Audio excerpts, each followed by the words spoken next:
Bismillahirrahmanirrahim. Assalamualaikum warahmatullahi wabarakatuh.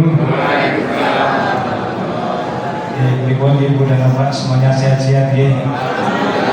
Walaupun kemarin hujan-hujan ya. Tetap sehat gitu. Baik, untuk awalan Ustaz mohon maaf kami sampaikan beberapa informasi menurut pandangan kami pada waktu kita melaksanakan praktek kemarin. Yang pertama, Ibu dan Bapak, jamaah masih dalam menjaga ikhram itu masih ada beberapa yang belum pas. Di antaranya apa? Di antaranya ketika selesai tawaf itu banyak yang cincin. Bukan Pak. Enggak saya kok bisa ikhram kok cincin ini. Sehingga apa? Sehingga pahalanya lututnya itu kelihatan. Ngaku sing cincin sinten. Oke, maka apa? Setelah kita melafalkan iqrar, melafalkan niat itu seperti kami sampaikan kemarin, harus betul-betul ikhram itu dijaga, betul dijaga, tidak boleh terlihat auratnya sama sekali, baik sesama laki-laki ataupun sesama perempuan. Jadi yang berusaha yang sama-sama jenis kelaminnya saja nggak boleh, apalagi yang berlainan jenis. Jadi istilahnya nanti ketika di kamar, itu ganti pakaiannya boleh, mandinya boleh, tetapi hal-hal yang dilarang yang tidak boleh tadi ketika kita akan ganti, ketika akan wudhu, maka jangan sampai terlihat auratnya. Nah ini betul-betul mohon menjadi catatan. Kalau itu pelanggaran itu misalkan tidak disengaja, maka itu tidak apa-apa, cukup istighfar. Kalau disengaja baru terkena dam. Jadi nanti ibu dan bapak yang mau josi di sini dam. Wah, dek mau cicing kena dam nih. Enggak, itu harus ditanya dulu. Tadi sengaja atau enggak? Kata sengaja atau tidak. Kalau sengaja baru terkena dam. Tapi kalau tidak disengaja maka cukup istighfar. Kata itu. Kemudian yang kedua, kemarin juga banyak yang ini ketika istilah, ketika di Hajar Aswad itu kan ada yang mengucapkan Bismillahirrahmanirrahim, tapi ada yang mengucapkan Allahu Akbar. Nah ini bagaimana? Yang benar bagaimana? Baik, memang itu baik jamaah haji atau jamaah umroh banyak yang rancu, banyak yang rancu, tapi insya Allah kedua-duanya tidak masalah. Cuma ada menurutnya begini, Rasulullah SAW ketika akan umroh itu kan beliau mengusap Hajar Aswad, mengusap Hajar Aswad lalu dicium, lalu dicium. Nah setelah dicium beliau melafalkan Bismillahi Allahu Akbar. Itu pada umrah yang pertama. Kemudian pada umrah yang kedua, ketika tawaf beliau tidak turun dari kendaraannya, dari ontanya, dia mengusapkan tongkatnya. Lalu tongkatnya dicium. Beliau melafalkan Bismillahi Allahu Akbar. Nah ketika kita akan melaksanakan tawaf, itu kita kan tidak bisa mengusap. Kita juga tidak bisa mengusapkan tongkat kita. Maka kita disyariatkan dengan isyarat. Nah ketika dengan isyarat ini kita melafalkan Allahu Akbar, bukan Bismillahi Allahu Akbar. Tapi kalau misalkan Bismillah Akbar bagaimana? Ya enggak masalah, betul enggak masalah. Tetapi ini asbabul urutnya seperti itu. Ketika kita tidak bisa mengusap, maka mengucapkan Allahu Akbar dan tidak usah dikecut. Tidak usah dikecut. Kenapa? Karena kita tidak menyentuh Hajar Aswad. Sakit dipahami Jadi kemarin ada yang Bismillahirrahmanirrahim, ada yang Allahu Akbar. Nah kemudian pada saat tawaf qudum itu ada sebagian yang lari-lari kecil di 3 putaran pertama, tapi ada yang sebagian tidak. Lalu benar. Nah, kenapa kok harus lari kecil? Nah ini ada juga asbabul urutnya. Jadi ketika tawaf umroh atau tawaf qudum, tawaf selamat datang itu Rasulullah SAW pada saat umrah yang pertama kali ini, pada umrah pengganti setelah satu tahun setelah perjanjian Hudaybiyah, itu beliau ketika datang ke Baitullah, ke Ka'bah, itu kan banyak orang-orang kafir yang menyaksikan, banyak orang-orang musyrikin yang menyaksikan, orang-orang Quraisy yang menyaksikan. Mereka itu menyaksikan di di gunung yang berdekatan dengan Hijr Ismail. Nah, sehingga Rasulullah SAW ingin menunjukkan bahwasanya umat Islam itu orangnya kuat-kuat, orangnya ototnya wah ini loh, ketok merdeka. Karena mereka itu orang-orang Quraisy menganggap bahwasanya umat Muhammad itu orangnya kecil-kecil, bogoring-bogoring, lemah-lemah.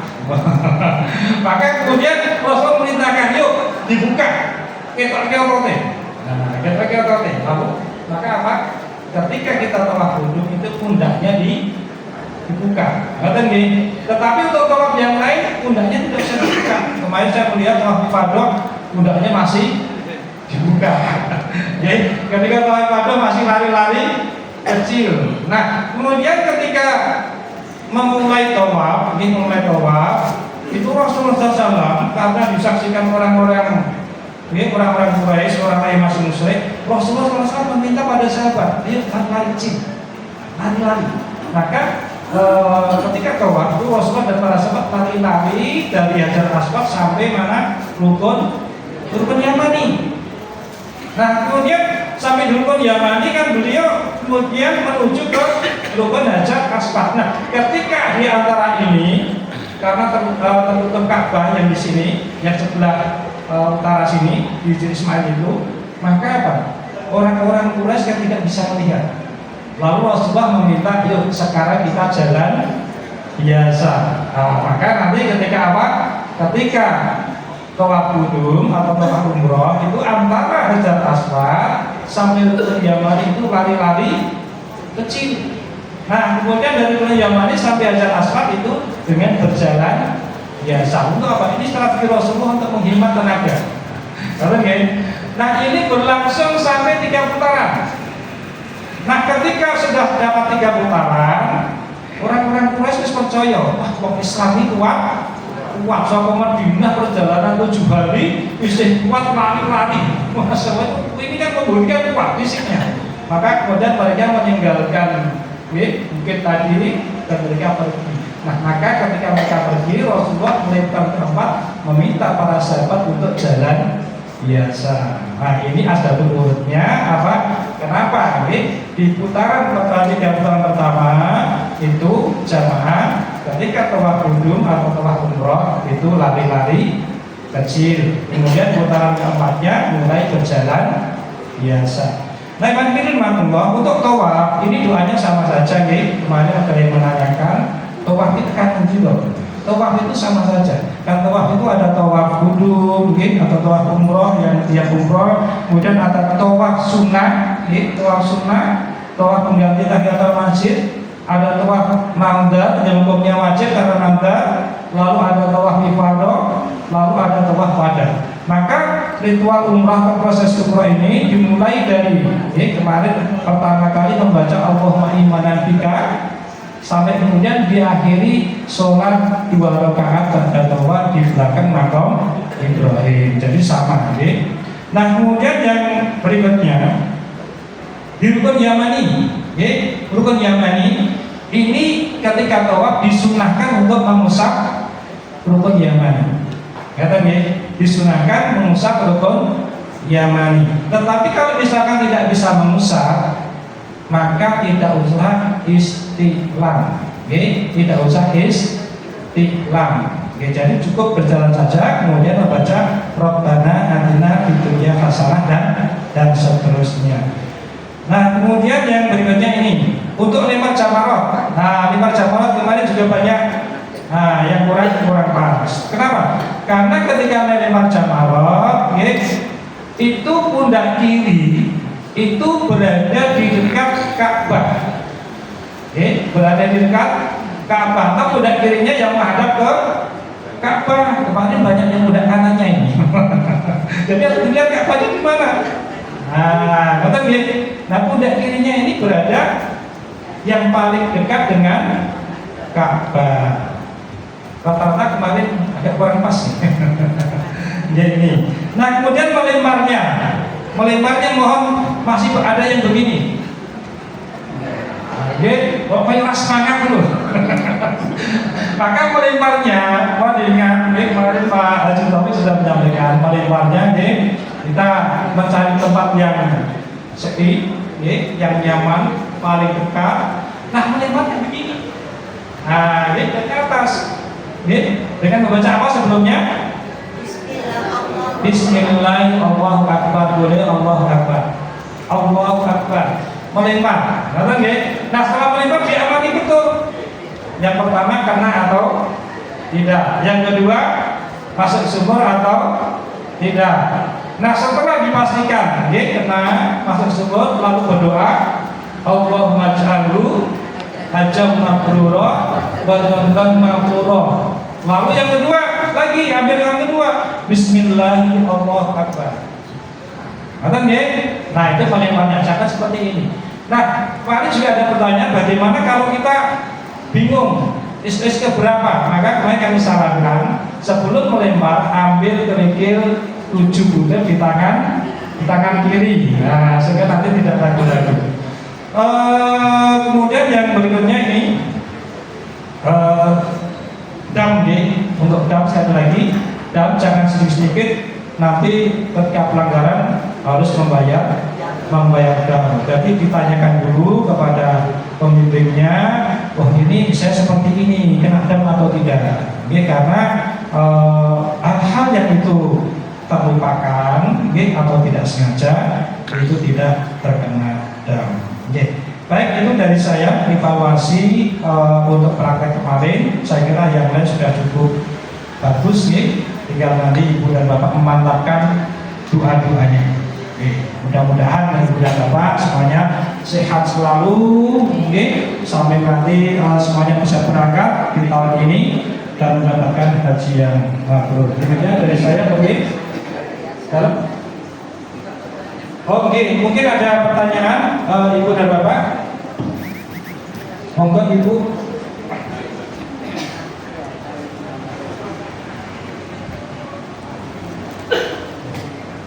Assalamualaikum warahmatullahi wabarakatuh. Waalaikumsalam. Mau bertanya Ustaz. Tadi penjelasan sampaikan bahwa ketika kita berikhram itu tidak boleh awalnya terbuka, baik dengan sesama perempuan atau sesama laki. Nah, yang saya tanyakan nanti saat wudu, meskipun nanti bareng-bareng sama perempuan, kita kan untuk wudu itu sangat hati harus. Iya. Bagaimana? Oke, baik.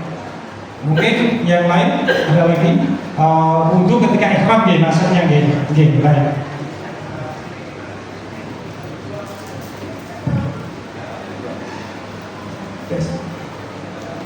Assalamualaikum warahmatullahi wabarakatuh. Waalaikumsalam. Ketika kita melakukan pelanggaran atau pelanggaran dan ini diberikan kepada siapa? Atau Ibu. Ada lagi? Monggo Bapak. Ikan dulu nanti Bapak Rumi monggo. 3 dulu, nanti kalau lupa nanti.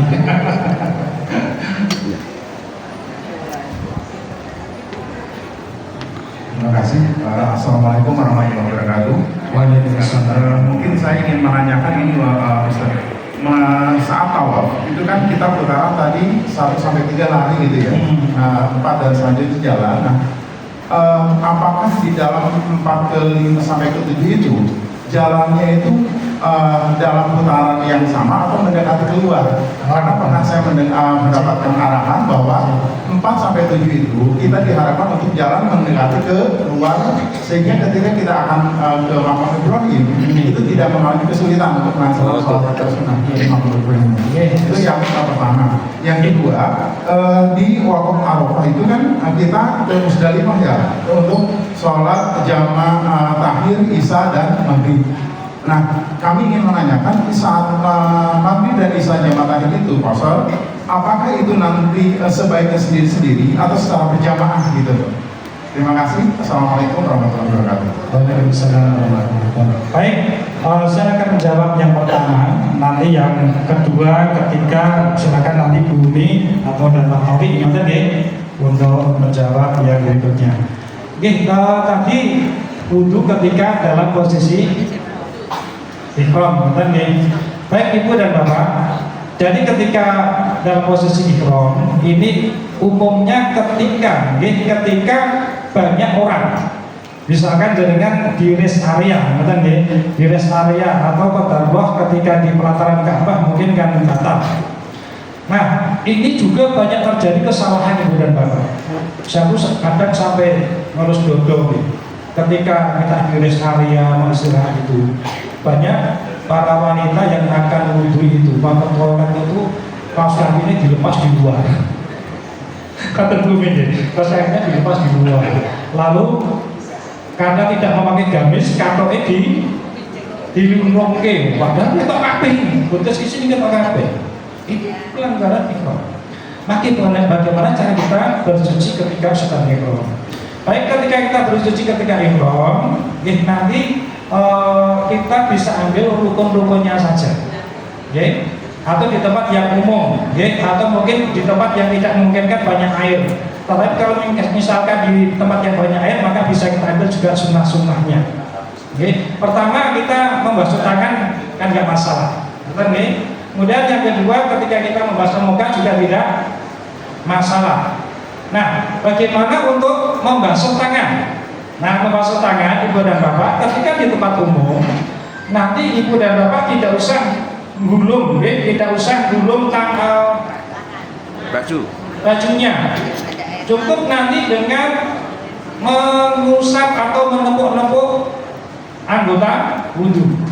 Misalkan apa? Mengambil, misalkan akan membasuh lengan kanan, ini syaratnya begini. Syaratnya ketika berpakaian harus sudah berwudhu terlebih dahulu.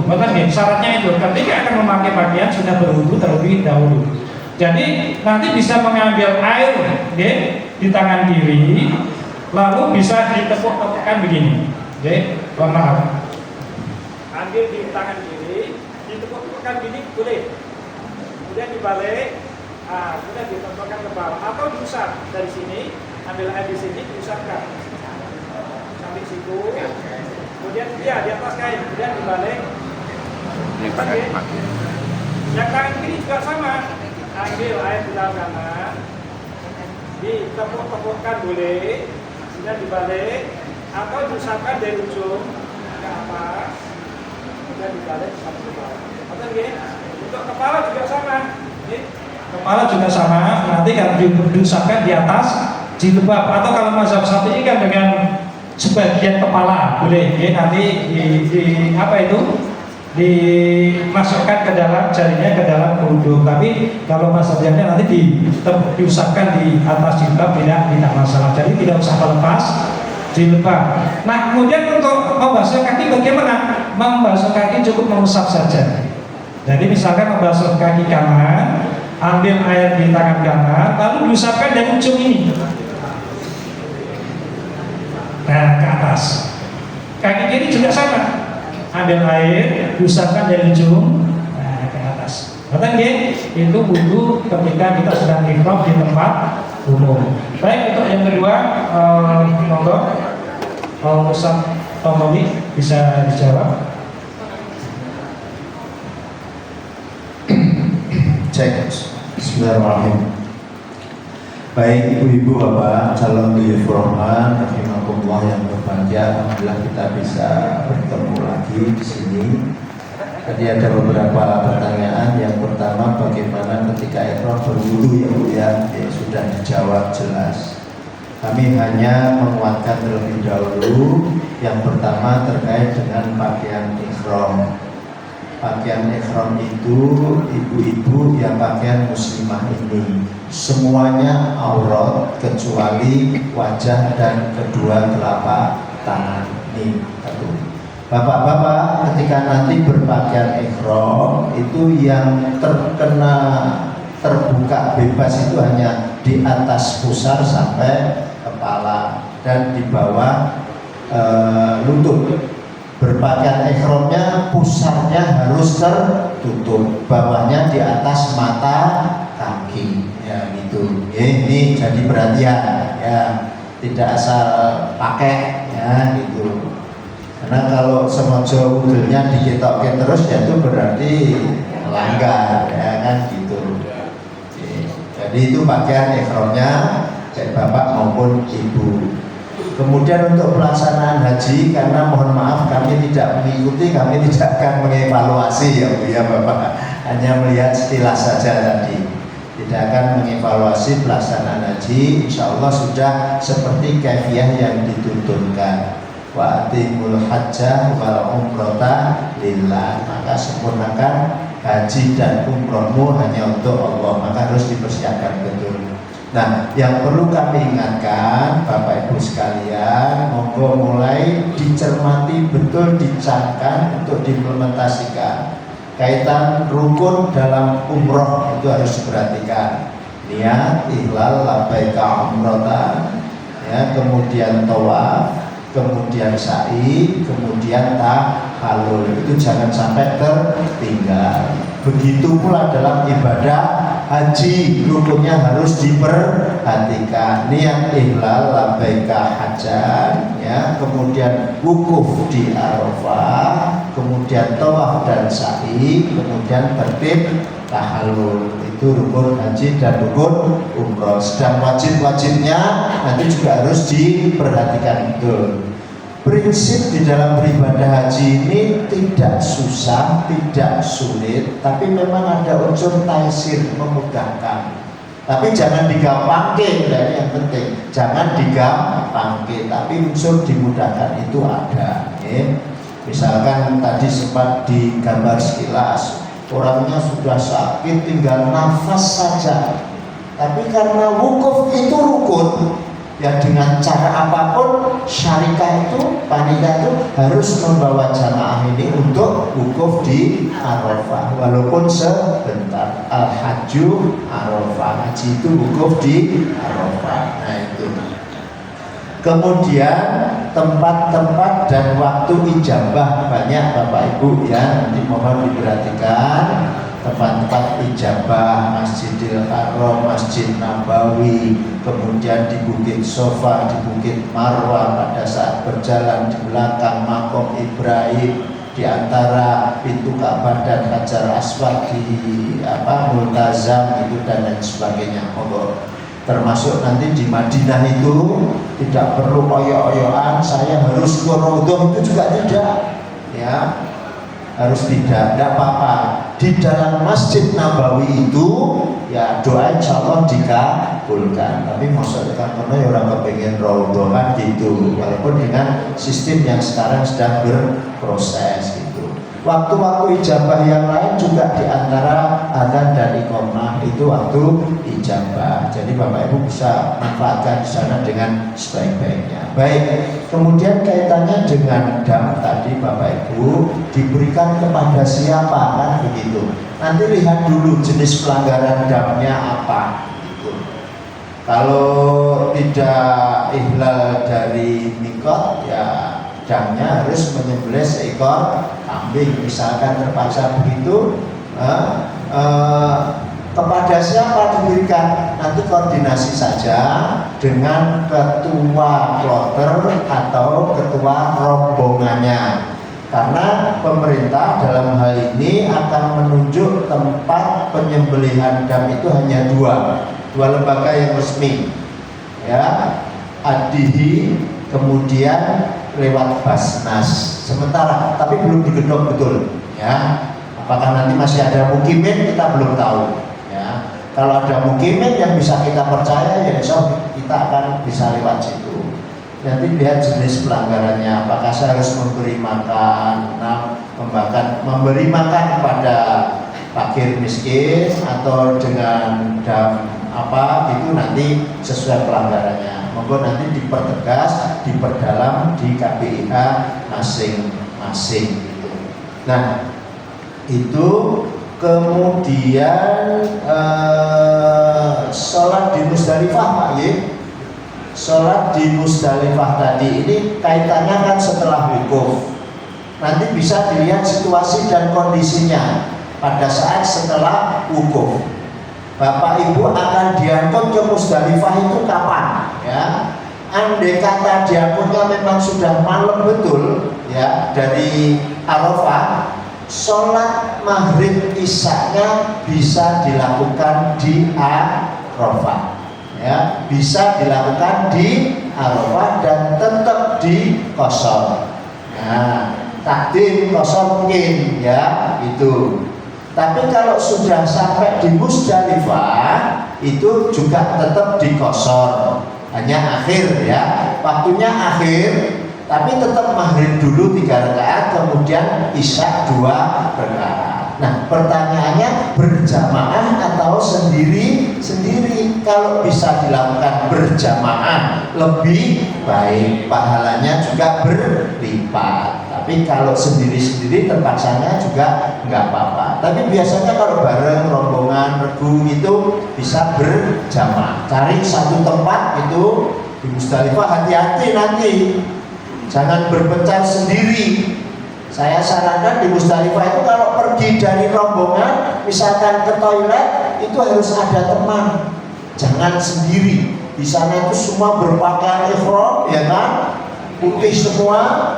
Tadi berangkat mau ke toilet di sini, toiletnya di sini, pas berangkat lurus, tapi pulangnya belok sedikit, hilang nanti kalau nggak ada teman. Nah itu, maka komunikasi ini nanti juga bisa digunakan dengan sebaik-baiknya, atau ada temannya lah gitu, jangan sampai tidak. Nah itu Bapak Ibu dari pertanyaan yang ini tadi. Kemudian dari putaran keempat sampai ketujuh, putarannya ada advis mengarah ke luar supaya bisa di belakang maqam Ibrahim. Jadi begini, setelah tawaf 7 kali memang lebih utama baik kalau kita bisa sholat di belakang maqam Ibrahim. Tapi kalau terpaksanya tidak bisa karena sesuatu berjubel dan lain sebagainya, yang penting di dalam Masjidil Haram.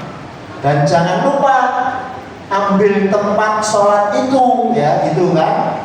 Posisi dimanapun selama di Masjidil Haram di dalam, kemudian sebelum sholat siap untuk sholat, ambil tempat itu untuk sholat. Wattakhidhu min maqami Ibrahim musalla.